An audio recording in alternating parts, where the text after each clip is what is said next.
जब तक चुनाव है तब तक कोरोना नहीं होगा। আমাদের সবাইকে বিপ্লবী অভিনন্দন। मुझे इतना ही बांग्ला आता है। আমি বাংলা বুঝতে পারি কিন্তু বলতে পারি না।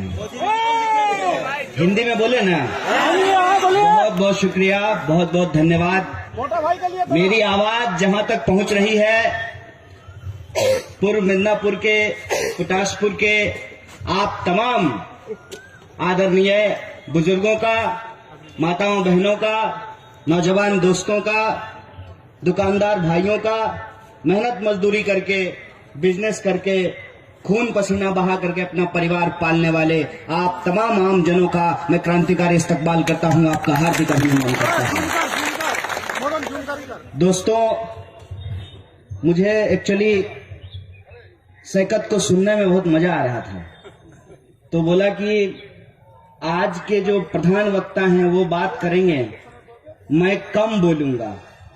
भाई तुम ही आज के दूल्हा हो, हम लोग तो बढ़ाती हैं। यही उम्मीदवार है ना, इसी को आपको वोट देना है। कल को अगर ये जीत के जाएंगे तो इन्हीं को आपका काम करवाना है। इसीलिए इनकी बात सुनना और इनके बात को रिकॉर्ड करके रखना, और फिर अगर ये वो वादा पूरा ना करें तो इनको याद कराना, इसलिए इनको सुनना ज्यादा जरूरी है। मैं यहां पर बंगाल की इस क्रांतिकारी धरती पर, इस विप्लवी भूमि पर आप तमाम लोगों के बीच कोई ज्ञान देने के लिए नहीं आया हूं, क्योंकि मिर्जा गालिब साहब जब पेंशन के सिलसिले में कलकत्ता आए थे तो उनको एक साथी ने पूछा कि ये बंगाल कैसी जगह है, तो मिर्जा गालिब साहब ने कहा कि बंगाल ऐसी जगह है कि एक ही वक्त में ये 100 साल पीछे भी जीता है और 100 साल आगे भी जीता है। बंगाल की इस महान भूमि को बस मैं नमन करने के लिए आया हूं। आप सब लोग यहां पैदा हुए हैं, यहां पले बढ़े हैं, यहां की राजनीति को हमसे ज्यादा समझते होंगे।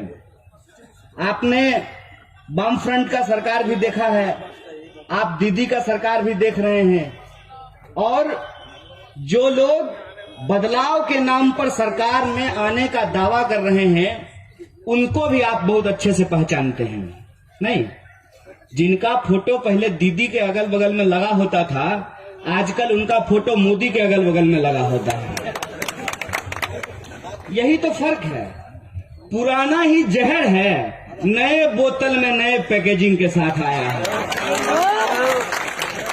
ज्यादा फर्क तो है नहीं।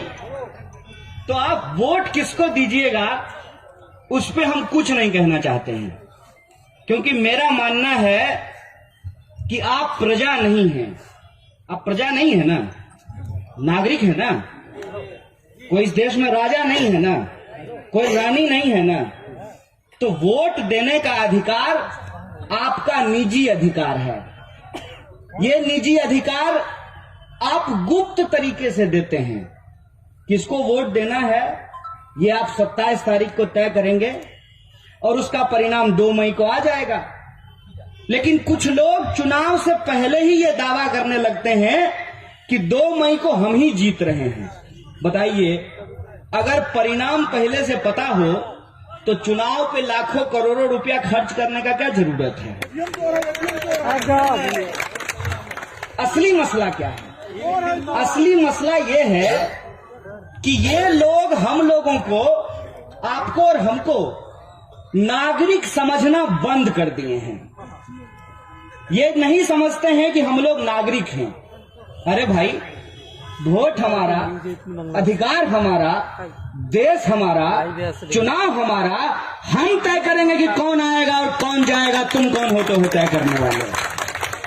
इसीलिए आप किसको मत दीजिएगा ये आपका निर्णय है। मैं भी चुनाव लड़ा हूं और मैं अपने चुनाव प्रचार में भी खुद के लिए वोट नहीं मांगता था। मैं ये कहता था कि आप अगर हमें समर्थन करेंगे तो हम आपके लिए अच्छे स्कूल के लिए लड़ेंगे, हम आपके लिए अच्छे अस्पताल के लिए लड़ेंगे, हम आपके लिए अच्छी सड़क के लिए लड़ेंगे, हम आपके बच्चों के भविष्य को सुरक्षित बनाने का प्रयास करेंगे। लोगों को अगर यह बात ठीक लगेगी तो लोग अपना समर्थन हमको देंगे, अगर यह बात ठीक नहीं लगेगी तो लोग हमको अपना समर्थन नहीं देंगे। तो कुछ लोगों ने हमको कहा कि यह प्रचार का युग है, बढ़िया प्रचार अगर नहीं होगा तो सामान नहीं बिकता है। तो हम बोले सुनो, ना मुझे लोगों का वोट खरीदना है, ना अपना ईमान हमको बेचना है।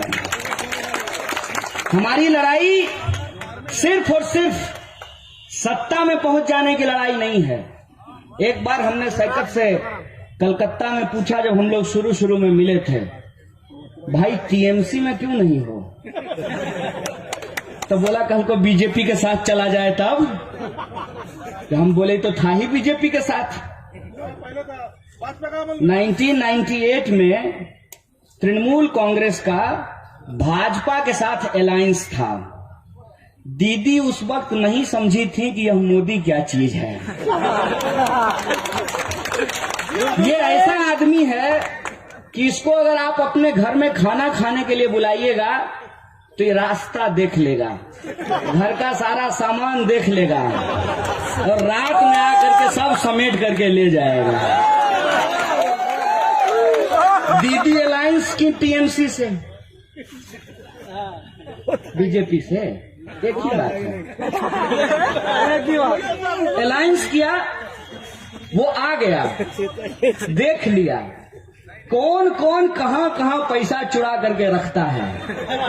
एक तरफ दीदी, दूसरे तरफ ईडी। तो लोग दीदी का साथ छोड़ दिया और ईडी के डर से बीजेपी में शामिल हो गए। यही हुआ है ना। अब आप हमको बताइए, दीदी और ईडी के इस लड़ाई में आपको नौकरी मिलेगी क्या? ट्राई करके देख लीजिएगा। दोनों नारा लगाइएगा, पेट्रोल पंप पे जाइएगा और पेट्रोल पंप का मीटर देखिएगा और उसको कहिएगा कि 1 लीटर पेट्रोल हमारे मोटरसाइकिल में डाल दीजिए।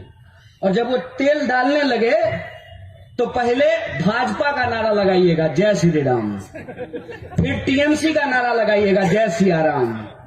दोनों नारा लगा करके चेक कर लीजिएगा कि पेट्रोल का दाम 100 से घट करके 50 पे आता है कि नहीं आता है। क्या अगर नारे में इतनी ताकत हो तो पेट्रोल का दाम घट जाना चाहिए।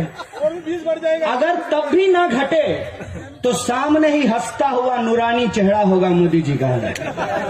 उनकी तरफ देख लीजिएगा और कहिएगा, 56 इंच के साहबजादे, जरा अपनी नजर घुमाओ, इस मीटर की तरफ देखो और इसका दाम 100 से 50 करके दिखाओ, तब न समझेंगे असल समस्या क्या है। इस बात को हम लोगों को समझना बहुत जरूरी है।